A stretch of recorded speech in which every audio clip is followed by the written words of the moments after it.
வேரூன்றியவர்களுக்கு அது ரொம்ப வெளிப்படையா தெரியும். ஒரு குடும்பத்துக்கு ஏற்ற கருத்துக்களை கம்பன் எப்படியெல்லாம் பாடியிருக்கிறோம். அழகா நிறைய விஷயம் சொன்னார். ஒரு மரத்தை சுற்றி இருக்கிற கொடி குடும்பம் போல் படர்ந்திருக்கிறதுன்னு அழகா கம்பன் சொன்னதே அப்படியே சொன்னார். அதனால்தான் நம்ம தாலி கொடி உறவுன்றோம், அங்கேயும் கொடி வருது. தொப்புள் கொடி உறவுன்றோம், அங்கேயும் கொடி வருது. மரத்தில் கிடைக்கிறது, செடியில் கிடைக்கிறது, ஆனால் கொடியில் கிடைப்பது தான் பெருமையாக கருதி அந்த கொடியில் கிடைக்கிற வெற்றிலையைத்தான் இரு சம்பந்திகளும் பரிமாற்றத்தில் நிச்சயதார்த்தத்தில் கூட வெற்றிலை வைக்கிறோம். ஆண்டவனை பார்க்கிற பரம்பொருளை பார்க்க போகிற பக்தன் கூட அந்த வெத்தலை தான் கொண்டு போறோம். ஏன் தெரியுமா?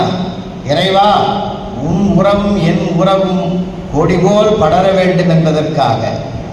இரண்டு சம்பந்தியும் தட்டு மாத்திரத்துக்கு வெத்தலை பாக்கு தான் உறுதியாக இருக்குது. இந்த கொடியில் கிடைக்கிற பொருள் போல நம்முடைய உறவும் கொடி போல் படர வேண்டும். செடிக்கு அளவு உண்டு, மரத்துக்கு அளவு உண்டு, கொடிக்கு அளவே கிடையாது. அது பறந்துகிட்டே இருக்கு.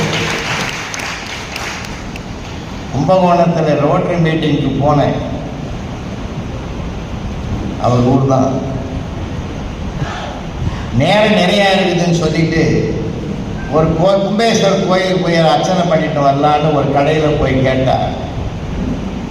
அர்ச்சனை தட்டு கொடுப்பான்னு. எல்லாம் இருக்குது, பழம் இருக்குது, தேங்காய் இருக்குது, எல்லாம் பூ இருக்குது, முக்கியமானது வெத்தலை இல்லையாப்பான்னு. தீர்ந்து போச்சு சார், 3வது பெட்டு கடையில் வாங்கி.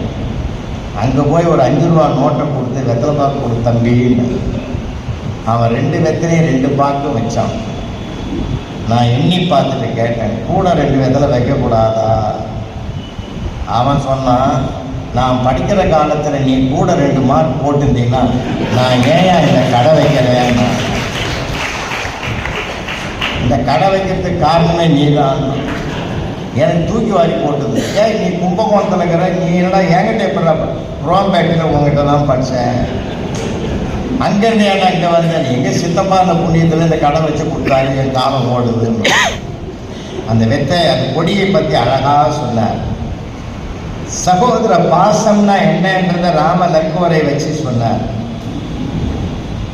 ஒரு குடும்பத்தில் எப்படி இருக்கணும், ஒரு மனைவியினுடைய ஸ்தானம் எப்படிப்பட்ட பெரிய சிறப்புக்குரியது. புகழ் புரிந்த